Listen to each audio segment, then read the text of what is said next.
तारों तले जिंदगी। तारों तले जिंदगी इस सीरीज में हम आपके लिए लेकर आए हैं हिंदी साहित्य जगत की कुछ चर्चित कहानियों और उपन्यासों पर केंद्रित रेडियो नाट्य वाचन। आइए सुनते हैं मुंशी प्रेमचंद की कहानियों का रेडियो नाट्य वाचन। वाचन स्वर और प्रस्तुति काजल सूरी की है। कहानी मिस पद्मा। कानून में अच्छी सफलता हासिल कर लेने के बाद मिस पद्मा को एक नया अनुभव हुआ। वो था जीवन का सूनापन। लेकिन उसने विवाह न करने का निश्चय कर लिया था।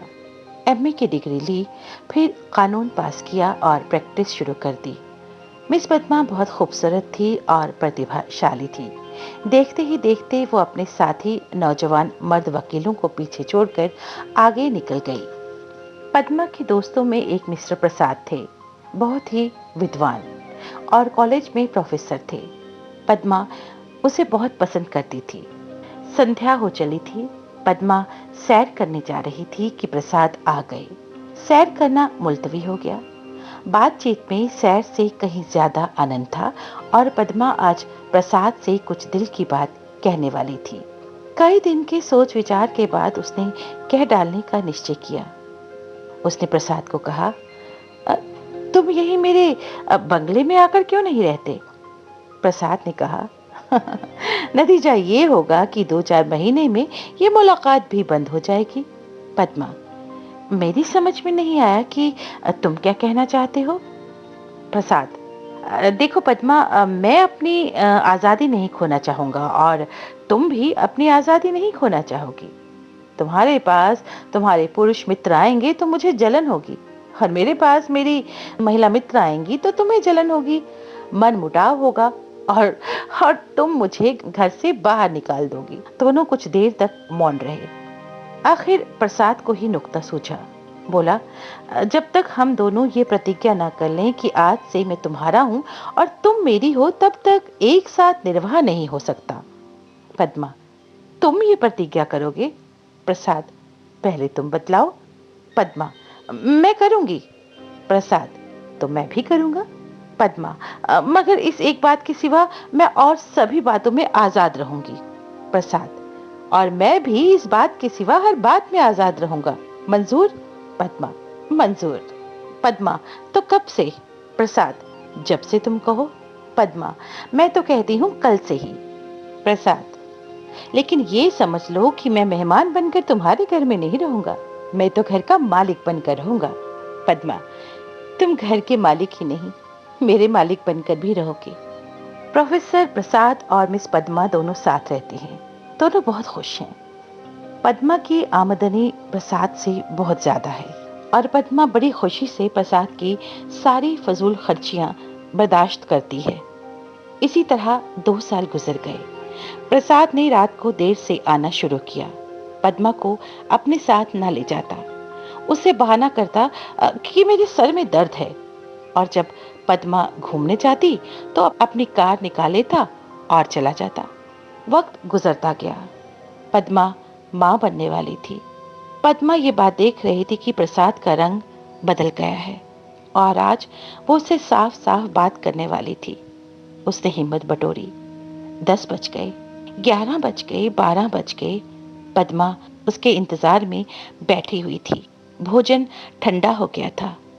नौकर चाकर सो गए थे।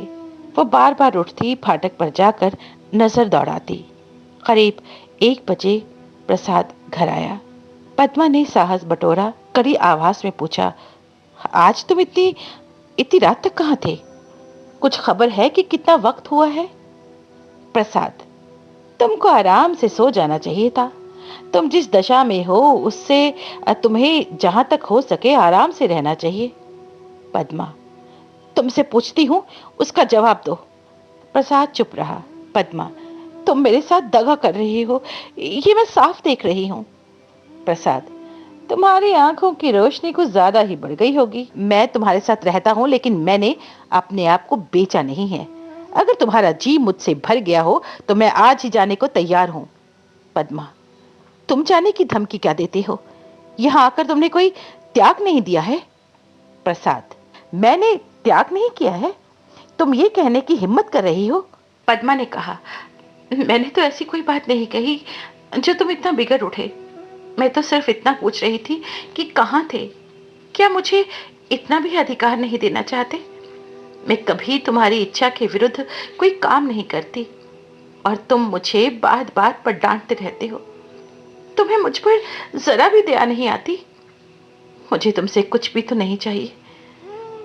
मैं तुम्हारे लिए क्या कुछ करने को तैयार नहीं रहती हूँ। और आज जो मेरी हालत हो गई है तो तुम मुझसे आंखें फेर लेते हो।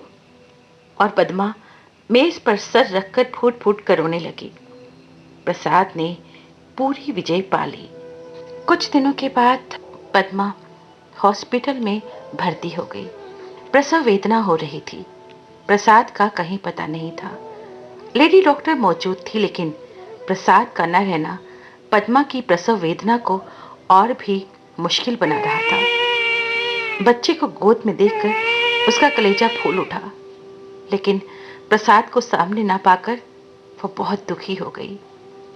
5 दिन हॉस्पिटल में रहने के बाद जब पद्मा घर पहुंची तो मां बनकर वो अपने आप में एक अद्भुत शक्ति का अनुभव कर रही थी।